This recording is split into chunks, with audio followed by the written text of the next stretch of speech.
Hey, good morning. Welcome to my channel. Welcome to another new blog. তো সবাই কেমন আছো? আশা করছি ভালো আছো। আমিও ভালো আছি আগের থেকে, বাট গলার অবস্থা খুবই খারাপ। বুঝতেই পারছো গলার আওয়াজ শুনে। তো সেই কারণে প্রতিদিন উঠতে লেট হয়ে যাচ্ছে আহ, এবং উঠতে পারছি না, রাতে ঘুম হচ্ছে না, তাই উঠতে আরও লেট হয়ে যাচ্ছে। তো আজকেও উঠে সকাল সকাল ছাদে চলে এসেছি একটু রোদ খেতে, কারণ শরীরটা খারাপ থাকলে এই সকালবেলায় মিষ্টি রোদটা খুবই ভালো লাগে। তো দূরে দেখতে পাচ্ছ পাহাড়টা যেটা দেখালাম, ওইখান থেকে কাঞ্চনজঙ্ঘা আজকে আমি তোমাদের দেখানোর চেষ্টা করব। জানি না কতটা বুঝতে পারবে তোমরা, তবু দেখানোর চেষ্টা করছি। দেখো তোমরা যে ছাদ থেকে কাঞ্চনজঙ্ঘা আমরা দেখতে পাই আবহাওয়া পরিষ্কার থাকলে। আজকে আবহাওয়াটা অনেকটাই পরিষ্কার আছে, কিছুটা হলো আগের থেকে বেটার আছে। ওই দেখো দূরে যে সাদা অংশটা দেখতে পাচ্ছ, ওটা হচ্ছে কাঞ্চনজঙ্ঘা। তো খুব সুন্দর একটা দৃশ্য এখান থেকে দেখতে পাওয়া যায় যখন আবহাওয়া ক্লিয়ার থাকে খুবই। তো চলো রেডি হয়ে নিই এবার আমরা। তো অফিস চলে এসেছি আমরা। অফিসে এসে বসে প্রথমে খেলার স্কোরটা দেখে নিলাম। তো খেলার স্কোর দেখতে দেখতে দেখছি পাশের থেকে খুব আওয়াজ আসছে, তো বেরিয়ে দেখছি কী কেস। তো বেরিয়ে দেখছি ওদের পাশের গোডাউনটাও খালি করা হচ্ছে, মনে হয় নতুন কোনো হয়তো অফিস এখানে বসবে বা নতুন কোনো ভাড়াটে আসবে, নতুন কোনো শপ এখানে হবে। ভালোই হবে, আমার সঙ্গে একটা কোম্পানি পাওয়া যাবে, কারণ যেহেতু এখানে আমরা বেশি থাকি না। তো এটা করতে করতে হঠাৎ বাইরে থেকে আওয়াজ। তো চলো দেখাই আজকে প্রত্যেক দিন সকালবেলায় কী হয়। এই দেখো, প্রত্যেক দিন সকালবেলা এখানে জেসিবি দিয়ে কী হয়, ময়লা তোলা হয়। সব এলাকায় জেসিবি দিয়ে মাটি খোঁড়া হয়, বাট এখানে জেসিবি দিয়ে ময়লা তোলা হয়। মানে পুরো শহরের সকালবেলাতে যত রিক্সাওয়ালারা যারা ময়লা আনতে যায় তারা নিয়ে এসে এখানে ডাম্প করে। তারপরে জেসিবি একটা টাইমে এসে এই ময়লাগুলো ট্রাকে লোড করে। তো সেই টাইমে এত পরিমাণ আওয়াজ হয় এই জেসিবির। তারপরে জেসিবির পরে কয়েক কাজটা করার ফলে অনেক গাড়ি এখানে জ্যাম লেগে যায়। তো প্রচণ্ড পরিমাণে একটা আওয়াজ, বিশৃঙ্খলা সৃষ্টি হয়। তো কিন্তু একটা ভালো কথা হচ্ছে যে প্রতিদিনকার ময়লা প্রতিদিনকে এখানে পরিষ্কার হয়ে যায়। এত ময়লা ফেলার পরেও কিন্তু এখানে কোনো রকম গন্ধ থাকে না বা গন্ধ বেরোয় না। পাশ দিয়ে হেঁটে গেলেও গন্ধ বেরোয় না। কারণ সারাদিন আমি এখানেই বসে থাকি। তো এক ফোঁটা গন্ধ আসে না। এটা একটা ভালো দিক। কারণ ওরা একদম পরিষ্কারভাবে এটা পরিষ্কার করে দেয়। তো এটা করতে করতে হঠাৎ মনে পড়লো যে আজকে আমার একটু মার্কেট যেতে হবে সন্ধ্যার দিকে। তো চলো তোমাদের সঙ্গে দেখা হচ্ছে মার্কেট যাওয়ার সময়। তো মার্কেটে বেরিয়ে পড়েছি। আজকে লাঞ্চ সেরকম কিছু করা হয়নি। আর করতে গিয়েও মানে সেরকম অনেক লেট হয়ে গেছিলো, তাই তোমাদের দেখাতে পারিনি। বাই মিস্টেক হয়ে গেছে ওটা। তো অন্য কোনো দিন দেখিয়ে দেবো, কোনো অসুবিধা নেই, ডেইলি তো দেখাই। তো আমরা মার্কেটে যাওয়ার জন্য উদ্দেশ্যে বেরিয়ে গেছি। তো আজকে মার্কেট যাওয়ার মেন উদ্দেশ্য হলো এখানে চা পাওয়া যায় খুব ভালো করে, জানো শিলিগুড়ি যেহেতু, এখানে দার্জিলিং, আসাম ২ রকমের চা পাওয়া যায়।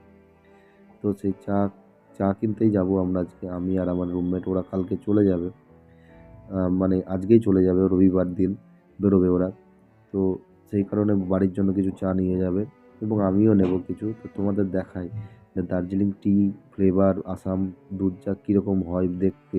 তোমরা দেখলে বুঝতে পারবে যে কত রকমের চা হয় আর কত করে কিলো হয়।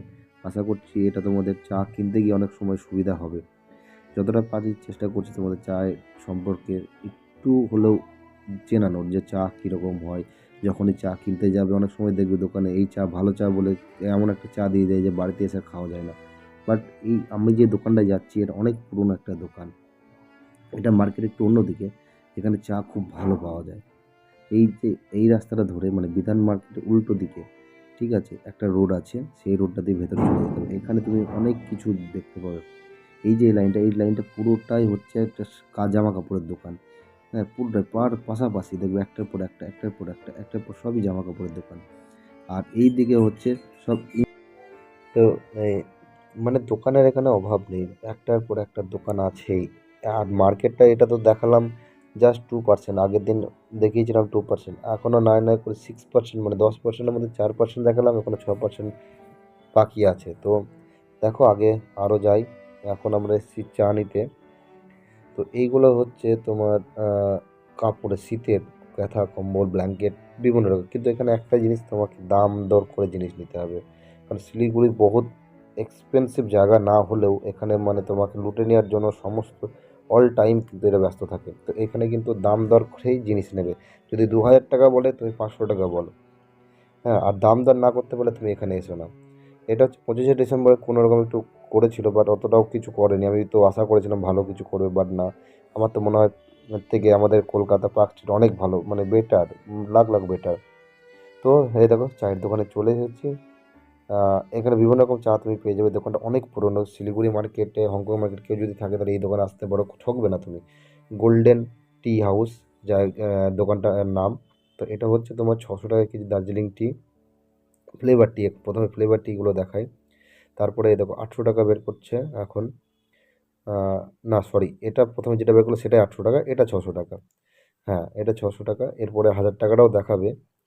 এগুলো সবই হচ্ছে ফ্লেভার টি, দার্জিলিং অরিজিনাল ফ্লেভার টি। দারুণ চা, কারণ এর আগে আমি নিয়ে গেছি। হ্যাঁ, তার জন্যই তোমাদের বলছি, সে অভিজ্ঞতা থেকে খুব সুন্দর চা। তো এই চাগুলো আমরা মোটামুটি 800 টাকা কেজি চাটা আমরা নিলাম, 500 করে দু জায়গায় 1 কেজি। ওই দুজনের, আমার জন্য না, ওনার জন্য, কারণ আমি এর আগে চা নিয়ে গেছি, সেগুলো আছে এখনও বাড়িতে। তো বললাম যে 800 টাকা কেজি চাটা প্যাক করে দিতে, তো প্যাক করে দিচ্ছে উনি ভালো করে। এরপর এরপর আমরা দুধ চার দিকে দেখবো। যে দুধ চা, এখানে দুধ চা কিন্তু তুমি আসাম চাটাই ভালো পাবে। ফ্লেভার হলো দার্জিলিং, আর দুধ চা খেতে হলে আসাম চা নিতে হবে। তো এখানেও আসাম চাও পাওয়া যায়। এইগুলো হচ্ছে তোমার আসছে দেখাচ্ছে, এগুলো সবই হচ্ছে দুধ চা, আসাম চা। তো মোটামুটি এগুলো সবই কেজি হচ্ছে 400 টাকা, 600 টাকা, 800 টাকা, 1200 টাকা। আসাম চায়ের দাম একটু কম হয় তুলনা দার্জিলিংয়ের চায়ের থেকে।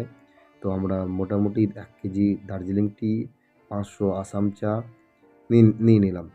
মোটামুটি বিল আমাদের 2000 টাকার কাছাকাছি বিল হয়েছিল। তো বিল মিটিয়ে দিয়ে আমরা রাস্তায় বেরিয়ে পড়লাম। তো যেতে যেতে তোমাদের একটা জিনিস দেখায়, যে এখানে একটা মুরগি মার্কেট আছে, যেখানে মানে এত পরিমাণে মুরগি কাটা হয়, এত গ্যাস বের হয় যে আসতে গেলে তোমাকে মুখে রুমাল চাপা দিয়ে আসতে হবে। এবার যেহেতু ওরা ওখানে ডেলি কাজ করছে, তাই ওদের অভ্যাস হয়ে গেছে। তো চলো তোমাদের মার্কেটটা দেখাচ্ছি, এই রাস্তাতেই পড়বে।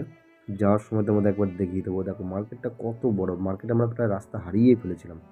দোকানে ফোন করে তারপর জিজ্ঞাসা করলাম, এই দেখো দেখো সারা সারি সব লাইট জ্বলছে, সব মুরগি, সব এখানে মুরগি। মুরগি ছাড়া কিচ্ছু নেই। মুরগি, দেশি পাতি, দেশি পোলট্রি সবই পাওয়া যায়। তো চলো এবার বাড়ির পথে রওনা দিই। ভিডিওটা ভালো লেগে থাকলে লাইক করবে, শেয়ার করবে, কমেন্ট করবে। কী ভুল হচ্ছে না হচ্ছে বারবারে বলছে, আমাকে জানিও, আমি সেটা ইমপ্রুভ করার চেষ্টা করব।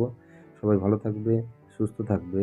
হ্যাঁ, আর চ্যানেলটা প্লিজ সাবস্ক্রাইব করো, ঠিক আছে? আর বেল আইকনটা প্রেস করে রাখো। Good night.